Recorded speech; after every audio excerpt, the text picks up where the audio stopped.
for joining us for this seminar about SuAVE, Survey Analysis via Visual Exploration.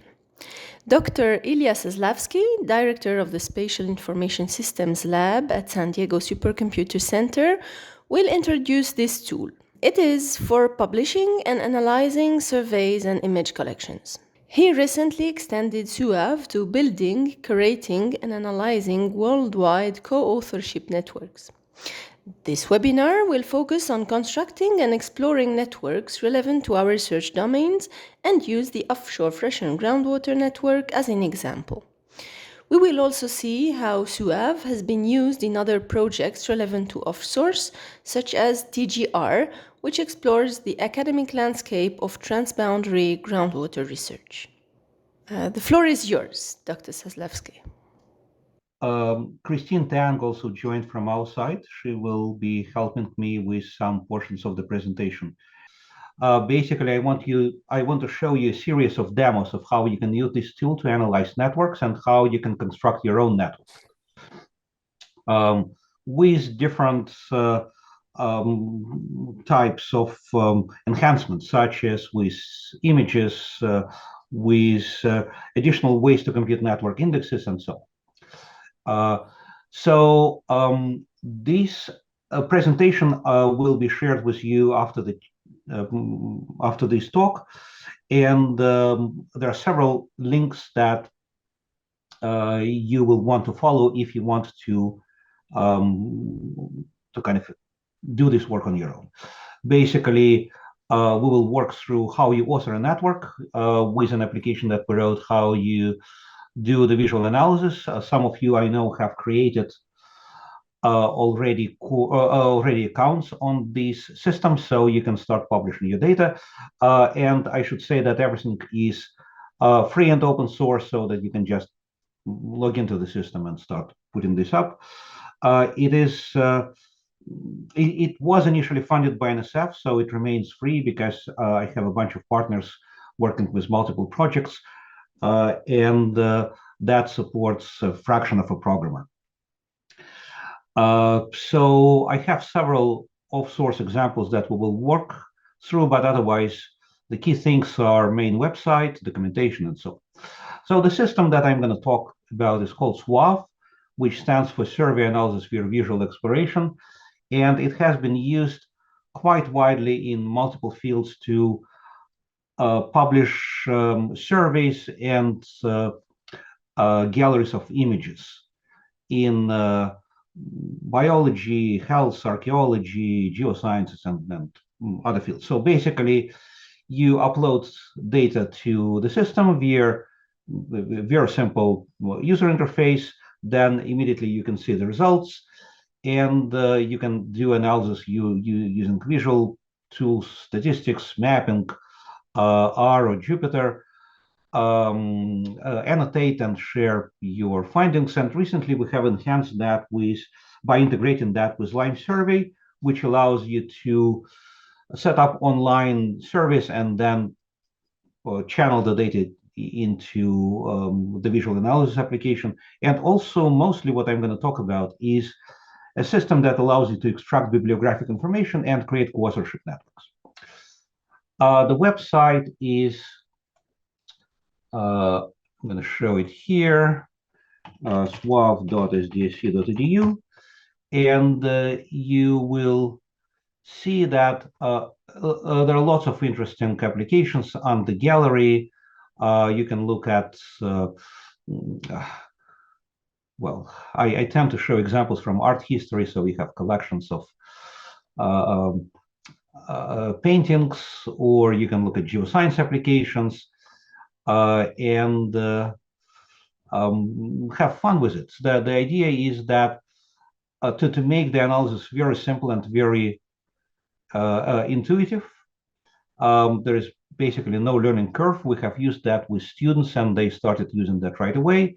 It's very easy to publish data, and it's extensible.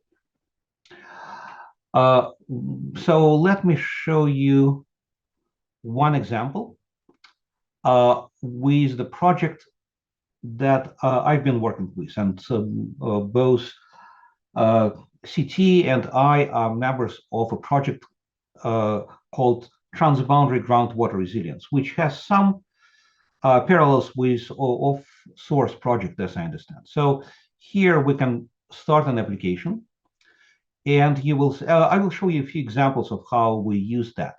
So these are pictures of people with information of people who ever mentioned transboundary groundwater, transboundary aquifers in titles or abstracts of their publications. And you can look at them by, let's say, by country. Let's see which countries have more publications on this topic: US, UK, Germany, France. You can sort this by countries and see that will show you sort of a bar chart. You can look at where these people are on the map. Obviously, I selected just a few countries, so those will be shown. If I remove that, you will see everybody. And also, I'm showing here the aquifers, because we are looking at transboundary aquifers, and for each of them, you will have some information about which countries are covered. Well, Google is usually takes a little bit longer. And we also, you see that there are several variables that we can sort this information by, including names of people, affiliations, cities, but also some common bibliometric characteristics such as site and message index and so on. Also for anyone, and in our case, for example, we are looking at people who are working on the US-Mexico transboundary aquifers. So for any of them, we can get information about their collaborators, the scope of their work, keywords that we happen to extract, and also see all of the publications of that that are related to this topic.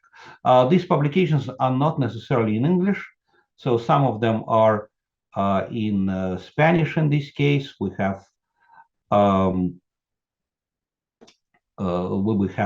abstracts for all of them, and some of them are also available online. Okay, so this is what gets generated automatically when we create such a survey.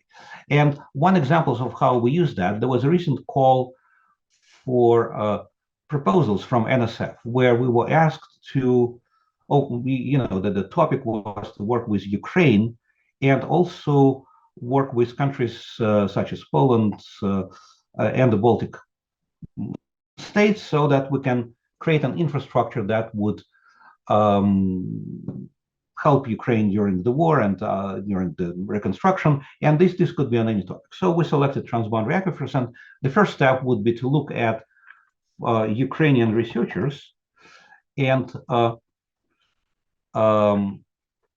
see who they work with among those countries that we listed. So these are the folks that happen to mention transboundary aquifers in the text of their abstracts or titles. We can see that they form collaborations with others, such as the largest collaboration happens to be here. There are several Ukrainian researchers and one Polish researcher.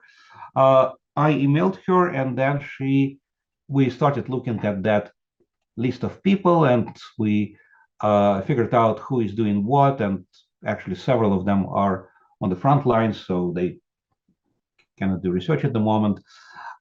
So if you extend that list to include other countries such as Poland and Estonia and Latvia and Lithuania, right? So now I have all the countries in the area that are included in that solicitation. And I can see, well, first of all, for any of these people, again, I have information about who they work with, and what topics they cover, and also see the publications of them.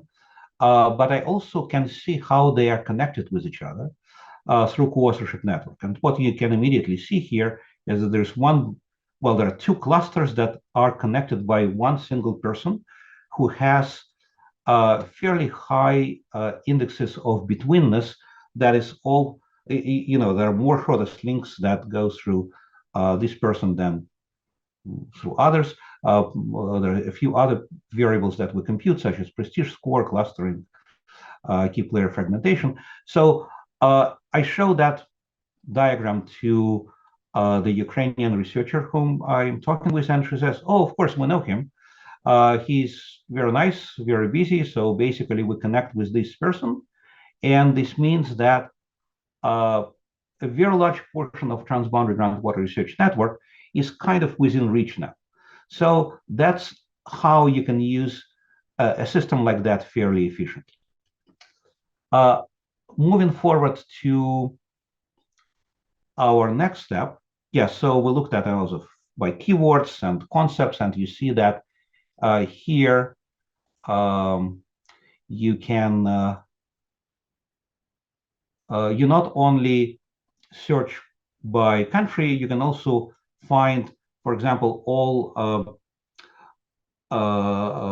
authors who have looked at, let's say, modeling, because these are some of the keywords that you can also extract from titles and abstracts of the papers and use them to annotate co-authors. And then you can also see how the network of people who focus on modeling developed over time. So in like 2008, there were just a few clusters, fairly disconnected. Then you can see how the connections started to get built among clusters and how the clusters started to grow to form the current network of people who deal with modeling. So that can give you an idea of where isolated clusters are, which of them are more likely to connect, and what topics may become more popular. We can also look at, so we can view network evolution, look at subsets, network focus on neighborhoods, and so on and so forth. So you can explore it on your own. As I said, this project is somewhat related to offshore, I would say, because the focus is also those aquifers that happen to be shared by more than one, shared by several countries. And there are several issues related to coordinated aquifer management that you probably also face in your project. So you have noticed there are multiple views in the system, a view where you can sort by any variable, you can look at the map, you can look at publications, you can look at network diagrams. And some of the patterns I showed you, well, basically when you look at the domain that you defined, in the case of transboundary groundwater, the fragmentation is relatively high. You can look at key subtopics and some keywords of interest. Now, fast forward to the system that we will actually use. I know that some of you have created accounts on suave.net.sdsc.edu. And when you come to the system, you will first see that you can create an account, and then you will log in. I know that at least Igor has created an account, and maybe a few more. So here I'm going to log into a demos account. And you will see that in this account, I already have a bunch of surveys. Initially, when you started, it will be completely empty. How you add a survey here, there are two ways. One is just you create a survey via a dialog, and I will show you how easy it is to create a survey. So initially, we'll start with just a public opinion survey, just to show you the mechanics.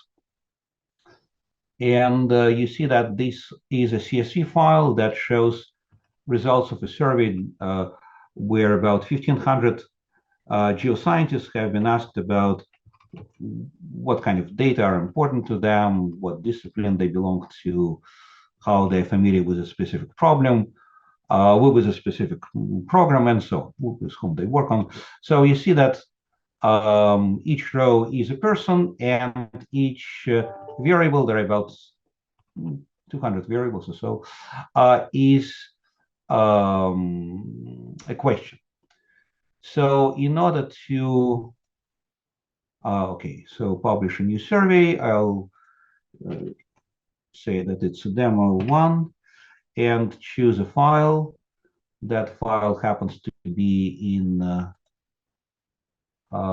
here, something I just showed you, and that's it.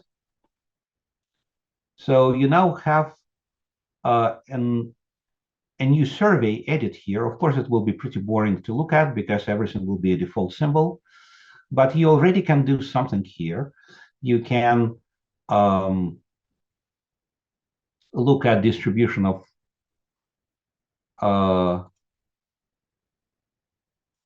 you can look at distribution of respondents by any variable, let's say by gender, by institutional affiliation, and so on and so forth, familiarity with a particular program. So you select variables from here, and it will show you the distribution. You can make it a lot more fun to look at by adding a few additional views, and by also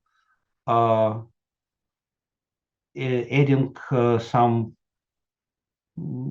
additional kind of visual characteristics, such as we can add symbols that will reflect the gender of respondents. We can add colors, let's say, reflecting primary discipline. We can add dynamic text that will show what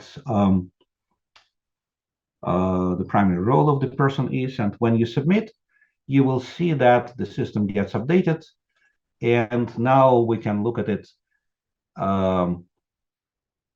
in somewhat more meaningful way, where you have colors and silhouettes that show additional visual properties of your respondents, and then you can analyze this data in any way you want. So, for example, I'm looking at distribution of importance of atmospheric data, and you can hypothesize that, let's say, for atmospheric scientists,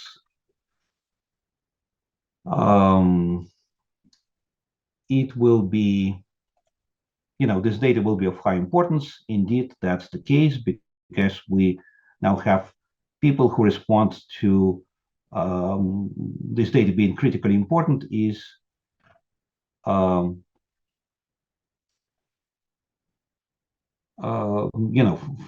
form the largest group, and you can see how the contribution of what was the numeric contribution of the context that we added. We can also see that there is one renegade who says low importance, and this is one of the features of the system where you can easily transcend scales. You can look at responses of individual person, and then you can look at the overall picture. Okay, so any questions about how you publish surveys? Because we're going to work through this process now with publishing bibliographic data and building a network. Okay. No questions? Good. So actually, if you want to publish a survey with photographs, it's equally easy. Again, it will be just a 1-second demonstration where we'll go to and start a new survey, but I will show you, let's say, not this data set, but a data set that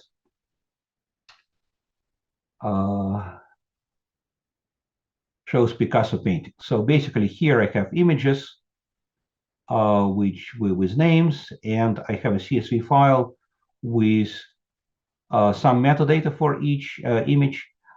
And in order to publish that, I simply say Picasso, choose that file. Let's say Picasso paintings, and say that now I want to upload images.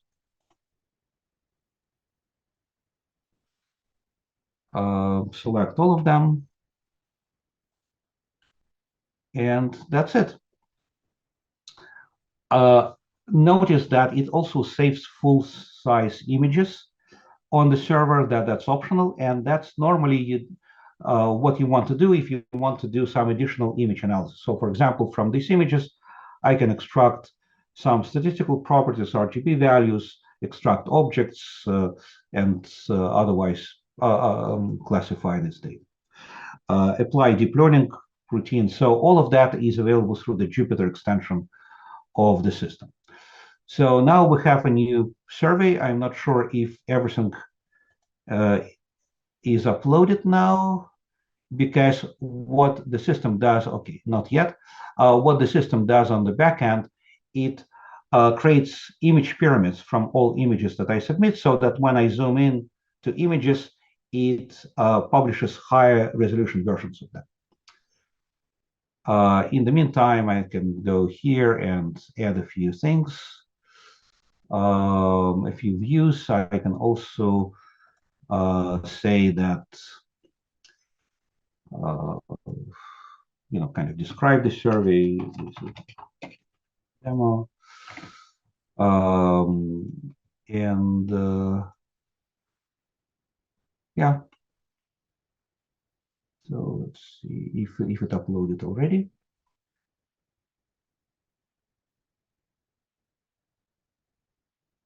Okay, so everything is uploaded, and you see that when I zoom in, I get higher resolution pictures. And here you can do all sorts of fun things. For example, you can detect automatically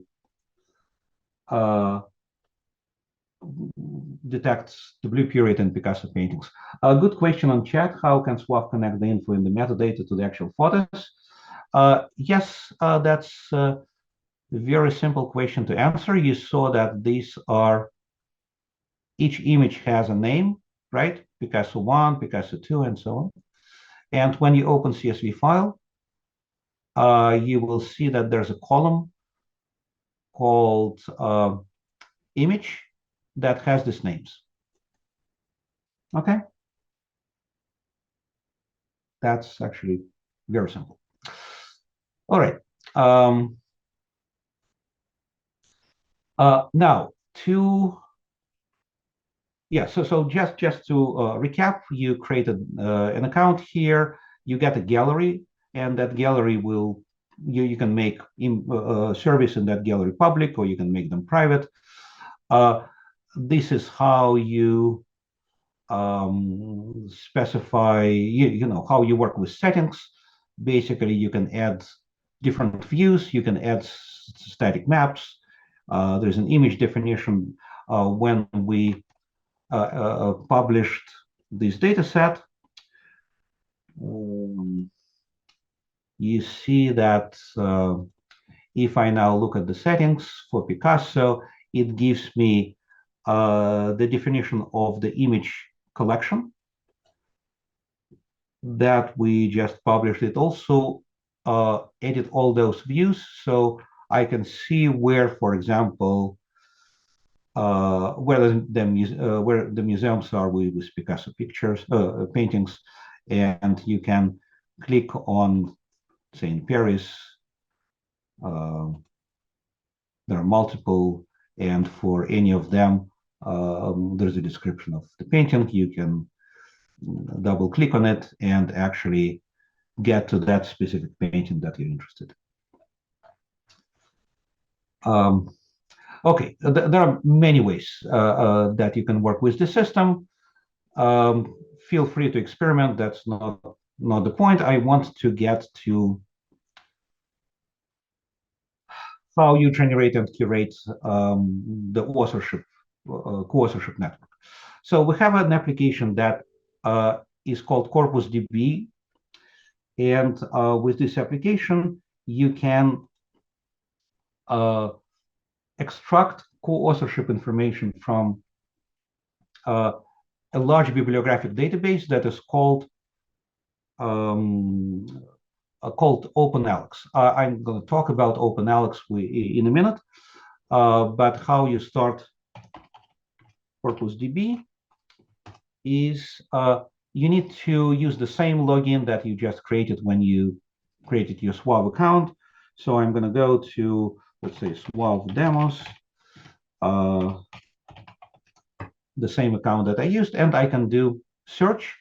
In that search, I would specify what is the scope of the network that I wanted to create. Perhaps I want to exclude some elements of some keywords, and I will also specify a set of keywords that would characterize my domain.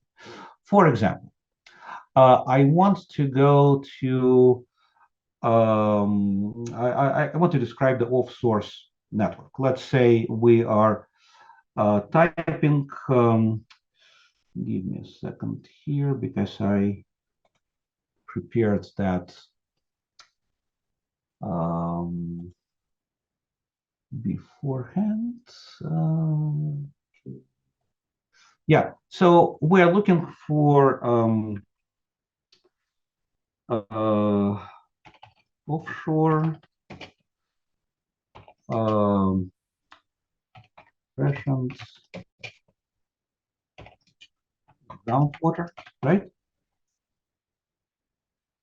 This is our search.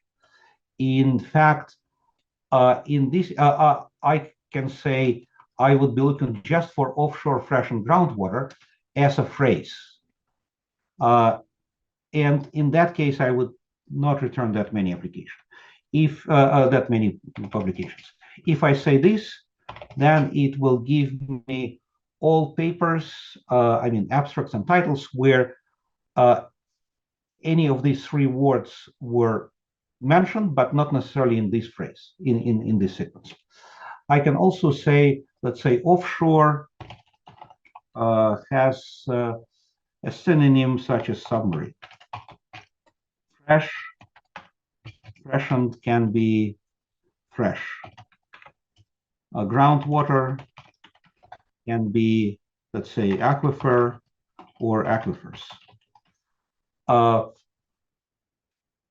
So I specify the synonyms and I specify the search phrase, and this is how I can build my thematic search that will execute against the OpenAlex system. Then I can start, let's say, Claude, and ask it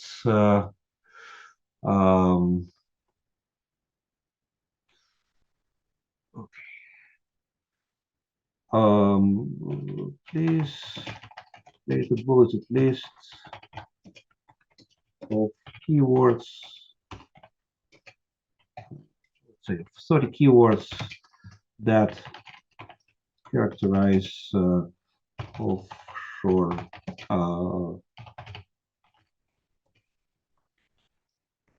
groundwater. And it will give me a list.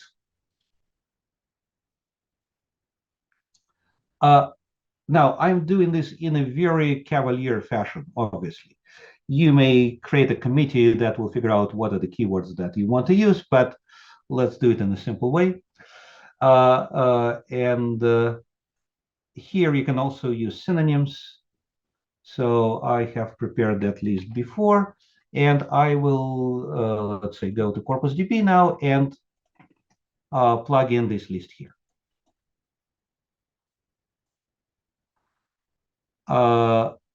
Does it make sense so far? So you define the scope. These keywords will be used to tag publications and co-authors who happen to mention these terms. Okay, you can constrain that by years, by institutions, and so on. We're not going to do that. Okay, now let's give it a name of whatever, November 13th, right?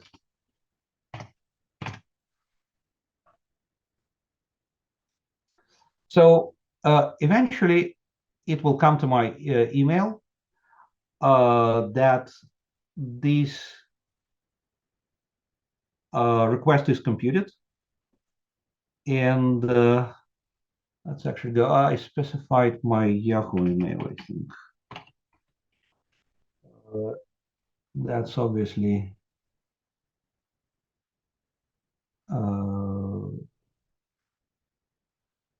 problem. So eventually it will come here. But since I ran this query yesterday, I can show you how it came to my account because I haven't yet retrieved it from there. And maybe in a few minutes it will come.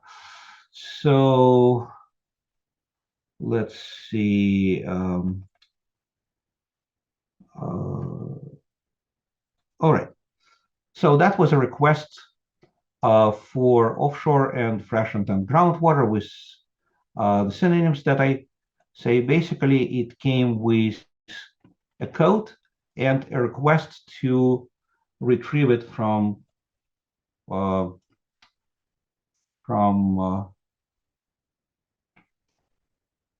corpus DB. I download it now, and this is the file.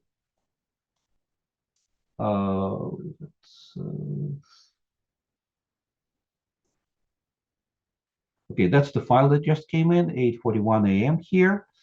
It's a zip file.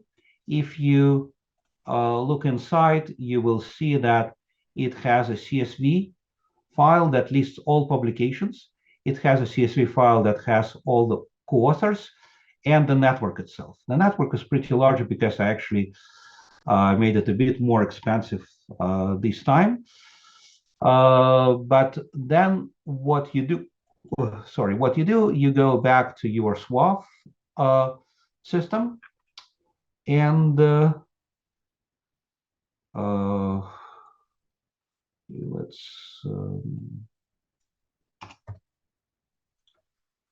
let's create it now. Start new survey of source. Well, it would be better to give it a better name, freshened water.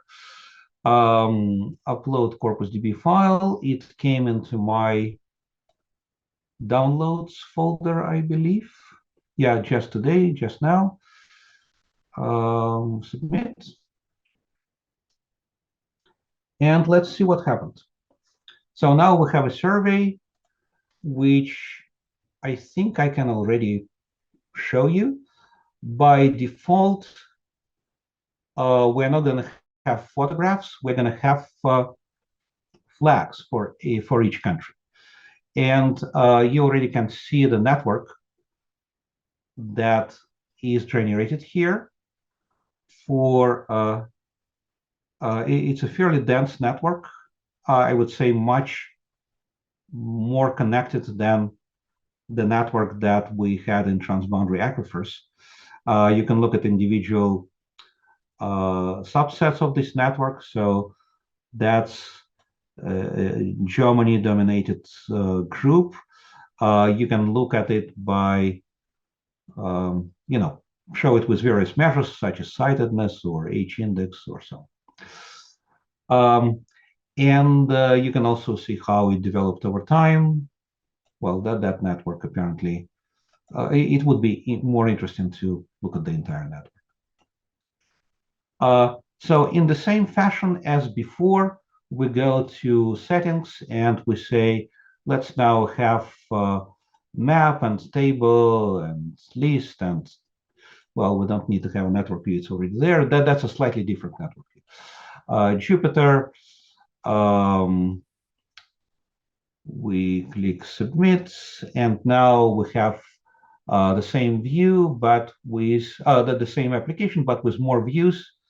And you see that these views are shown here as icons, and you can look at everybody who's been doing this work on the map. You can see distribution by countries. You can look at those keywords that we have specified, right? So, for example, you are interested in people who mentioned nutrients. So that's the network of co-authorship network of people who mentioned nutrients.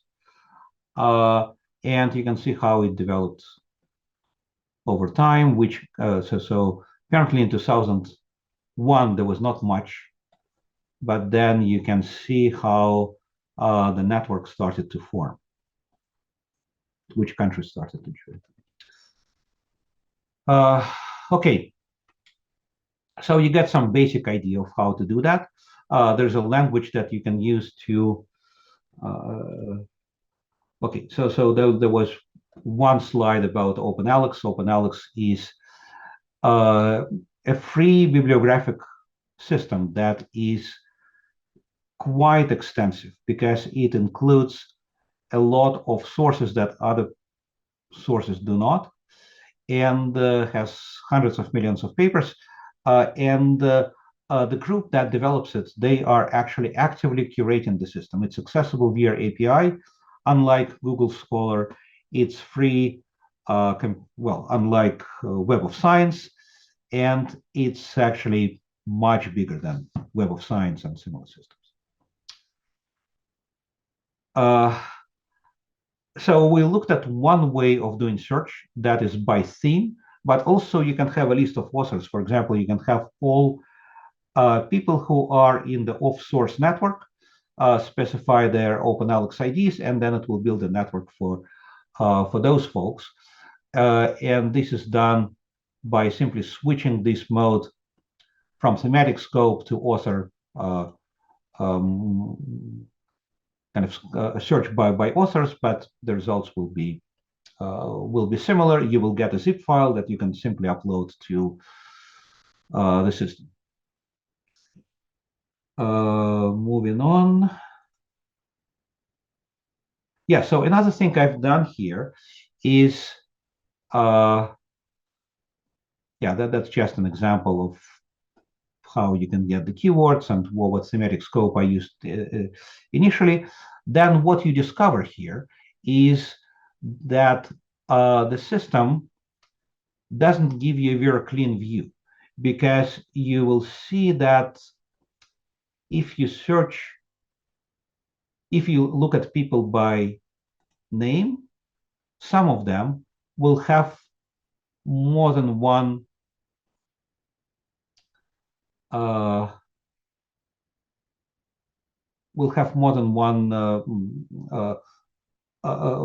item in the system. So, for example, Aaron Mikalev is shown both in Germany and in Malta. He probably moved. If you do it by name, there will be actually even more, because there are many publications, probably technical reports, where the system was not able to extract the country information. So it would be nice to be able to merge all those names, not to mention that here we are fortunate enough to have identical spelling, but sometimes spellings can be different. If you look at how German umlauts are spelled in kind of Anglicized in English fonts, then of course the system will not be able to match them directly. So how you do that in our system, you go to CorpusDB again, CorpusDB, go to curation. We just created freshened groundwater.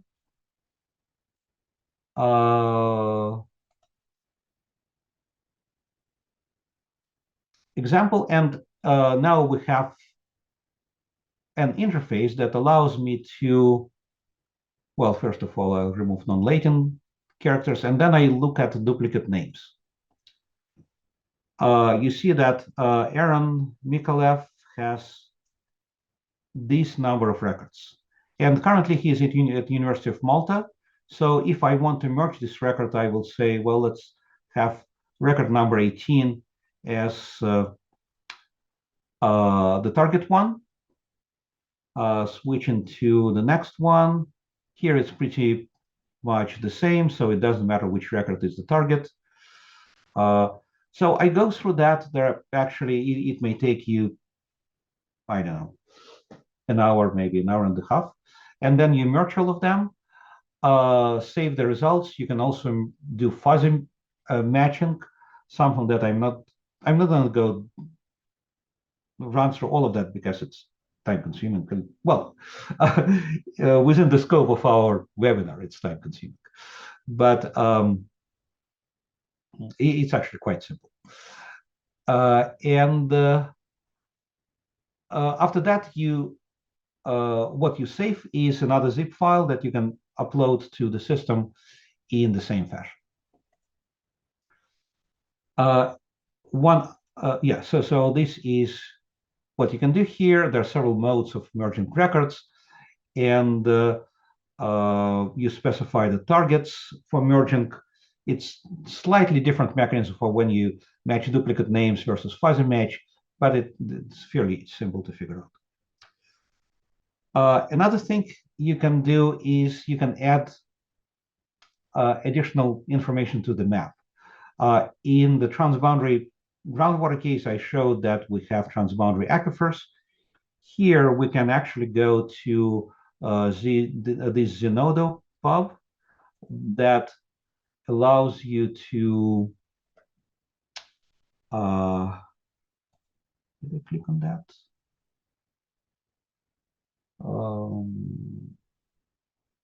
Somewhere. Oh, because I'm not doing slideshow. All right.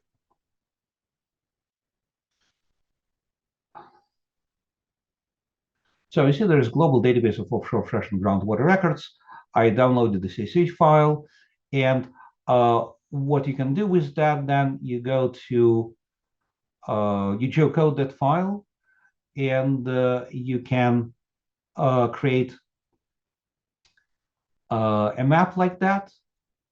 Once you share this map with the world, so here we have all those locations that are in the database. So I just grab the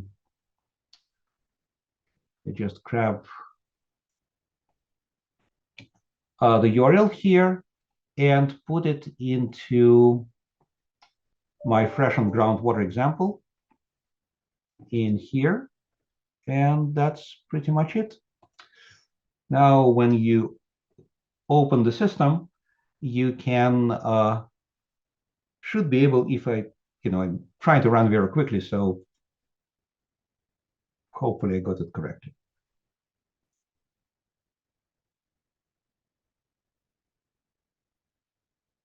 Right, so if we do not show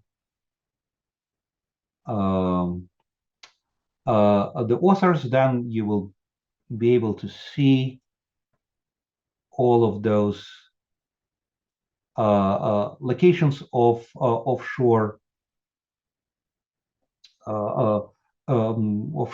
freshened groundwater places that are in that system. So that's one additional way to enhance your data. So basically, you create a new map, import the data, customize any way you want, then share with the world and paste into SuAVE. It's very simple.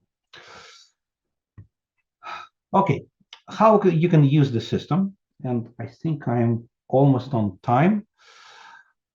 Basically, you have the entire academic landscape of people who work on a specific topic, and the topic is up to you to define. You need to define the scope using sort of a query language by specifying phrases and synonyms of the words and specifying the rules of how they can be found. They should be found. You can look at dynamics because you can look at the system in evolution. You can start predicting which fields actually became more prominent in recent years. You can look at the centrality of network members. So again, we haven't really looked much at the network itself, but you would see the network that we generated. But you would see that that's the wrong one.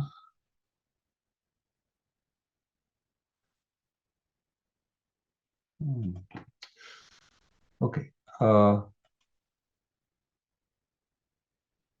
And a note of caution is that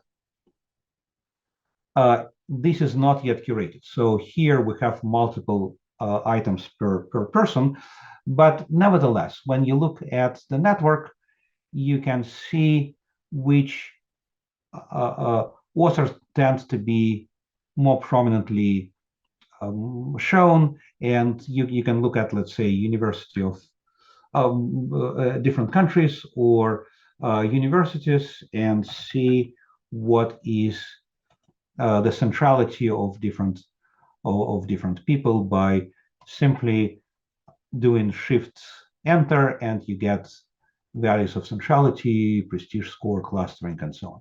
So one way to look at that is when you are creating a network like that, you want to invest in members that are likely to increase their scores, right? And when you report the impact of your network, you can show, you can give some objective measures, the betweenness and key player fragmentation and other scores for those people that you invested in, they went up. So this is how you can objectively measure impacts. Very briefly I will probably need to take like 5 more minutes or maybe 8 more minutes because there's one important thing couple important things that I want to show you in addition.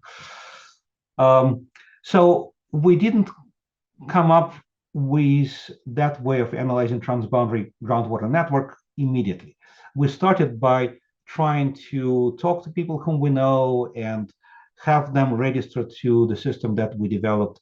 So, for example, this is an example of how the same SuAVE has been used to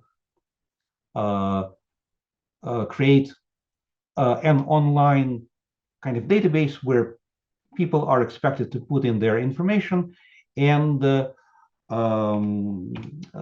get themselves on the map. So that was actually done by CT, and it is done both in English and Spanish. Everybody can request an access code. So by entering this access code, it knows that this is me, and then it will ask whether I want to provide information about me as individual, about my institution, or about my network. That's actually individual. I can upload my picture. I can specify where in the world I am. Go through a bunch of.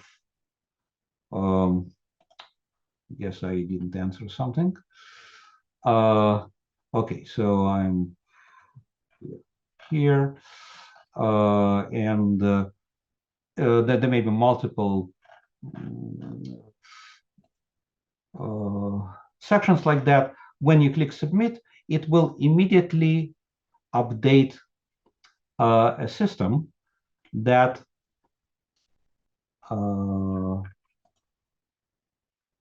is shown here.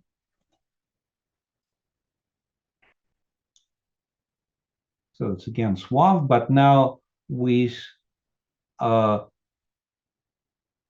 people who have registered themselves. And you can also build a network of these folks. So how people are connected based on, let's say, the sector that they belong to, where they are on the map, and so on and so forth, and get information about any person or any network, and see what they specified about themselves. Obviously, we figured out very quickly that it's nearly impossible to make people enter information about themselves into yet another system. CT said not always immediately. Well, obviously, there may be bugs in the system, but I think there are no bugs now, at least in that part. But also, it may take time to, if you upload a fairly large image of yourself, it will take time to create an image pyramid. But that's a system that has been used in our project. It actually is used very actively by a bunch of classes at UCSD, because this is how students submit information about their projects, about topics of interest and so on. All right, if you are interested in this system, CT and I will be happy to help you set this up. It's an integration of Lime Survey, which handles the online questionnaire part, and SuAVE. And so Lime Survey is also a free open source system that you can download and install, but in our case, we just have it installed on our machines. Last slide, and we are at 9 o'clock mark. Compared to, there are actually several systems that allow you to build networks. Our system is quite different because the origin is in the analysis of image collections and surveys. So it's more complete visual analysis system. It's not just the network that you can see, but you can see, photographs of people. You can subset by any value, all the same subsetting and search mechanisms that are implemented for surveys and for image collections are available in the network view. And there are multiple data views that beyond network. Worldwide co-authorship analysis, you can do user-defined keywords, something that other systems do not support as far as I know. You can do filtering, you can look at network evolution, also something that other systems do not support. Compute various characteristics. In our case, it's much easier to do than in other systems. And you can also have access to all publications in your network. So again, if we're looking at, let's say, the system that I try to set up with images, and by the way, the images here are, I have no idea if they are correct. They are obviously results of automated search, something that I did about 2 o'clock in the morning this night. If these images are incorrect, there is a way to update them. But for any person, let's take, what do we take?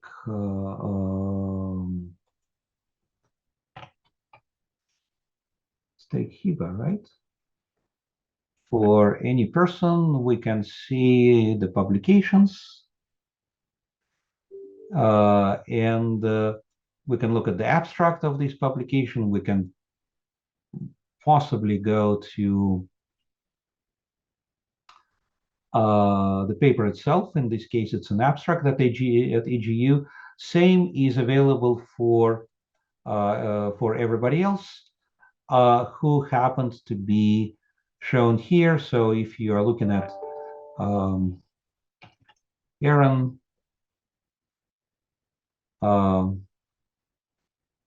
and I have no idea, I've never met him. So tell me if this is the correct image. I only know Hiba because we met in Cape Town, but we will need somebody from your network if you are, okay, yes. So that's the guy. And you can see all his abstracts and who cited this paper, and sometimes you can go and grab the entire paper. Okay, download PDF and so on.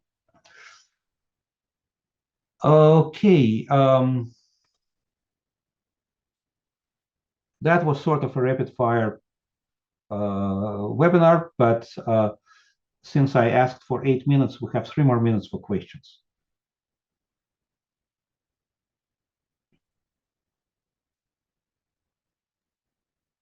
Thank you very much for the very interesting webinar, Ilya, and for your availability for this. On my side, I don't have specific questions. So one suggestion, if you want to improve this network and use it in your project, we can certainly help you work on that. One way would be to actually get the right pictures for people. Another is to refine the keywords and refine the search phrases. Mm-hmm. But there are other enhancements we can do, including map enhancements and actually writing this up as a blog post or writing this up as an article, because one of the features here is you can also, let's say you have a specific view, for example, by countries, and you can share this. You can add comments to the views. You can share the views in a way that you can kind of put on Facebook, you can put in a blog post, you can send it by email, such that people will open the system on this same view. And you can see in on the SuAVE website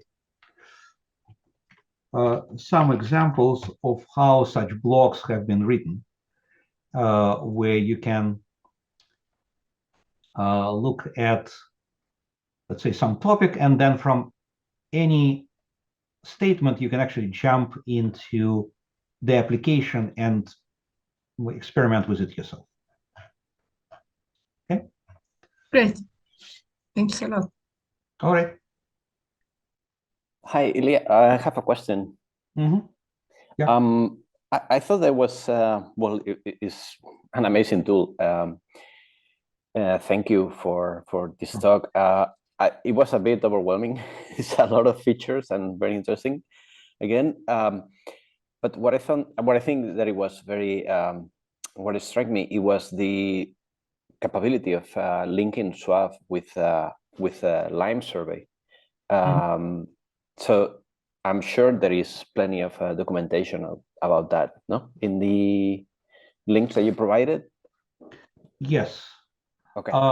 So we wrote up, all our documentation is on GitHub, and you can see about Lime survey plus SuAVE bridge that is described here. So basically, you need to have a mapping file that shows how Lime survey variables map to SuAVE variables.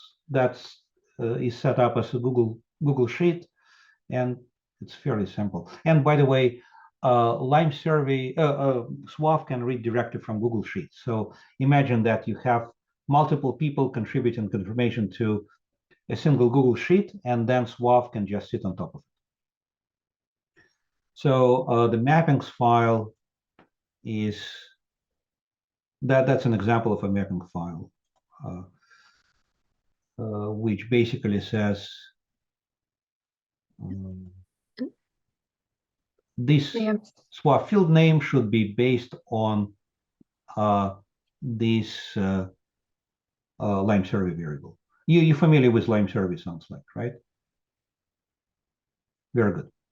Yeah, then it should be very simple. Yeah, you know, Lime survey is astonishingly free for such a good system.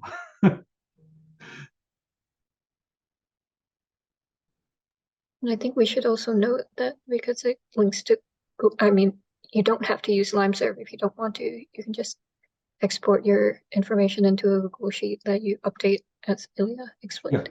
Just want to make that clear. Yeah, it can be, you can read from CSV files, you can read from Google Sheets, you can read from basically any tabular data that sits on the web. And so if you have like a database that you can query and it will produce a CSV file like that, you're good to go. All right, so thank you all. If you have follow-up questions, we're obviously here. CT and I will be happy to help you. If you feel that this is something you can use in your project, something you can put on your website, once it is refined and we actually have correct photos for people, then yeah, let me know. Great, thank you a lot. Yeah, so one last thing. If you do surveys, just public opinion surveys, whatever, you can, it's even easier to use that because you just take the results of the surveys, a CSV file, that was the first demo I showed, and publish that. I have also in here a bunch of applications that deal with marine data. So for example, and I'm not sure if that will work because that's a pretty old one. So these are all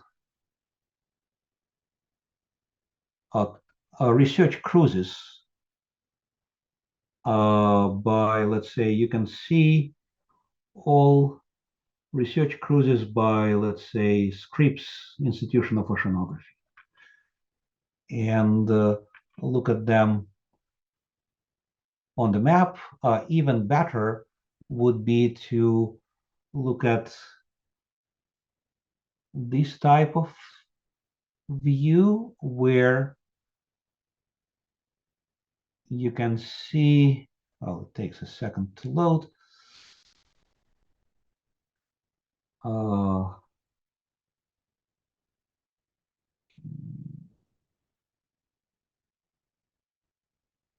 Let's see, all places that a ship named Moana visited, and you can see them on a map like that, right? And for any, so it's not just points that you can show also lines, you can show polygons, you can see all, let's say, cruises that came out of, say, University of Washington and where they traveled. So that's another idea that you may want to explore. Anyway, I've been talking too much. Thank you very much. Thank you so much. Have a good one. Yeah, no, I just wanted to say that perhaps if we are very quiet, it's not because it's not that we are not paying attention. I think it's pretty advanced for all of us, and maybe we're thinking how much time can we save when looking for what the rest are doing when we are researching on a particular topic. So we appreciate very much if the slides are shared. I know you said it before. So probably when we start playing a little bit with the information and the links that are in the slides, we will come back with questions for sure. So yeah, very much appreciated presentation. Very, very advanced, to be honest. Thank you so much. Yeah, thank you. Thank you for your attention. You know, normally I show that in 2 hours. Here it was very compressed. So yeah. I can understand that. Yeah. Okay. All right. Bye-bye. Have a good Thank you. rest of your day. Thank you. Thank you. Bye-bye.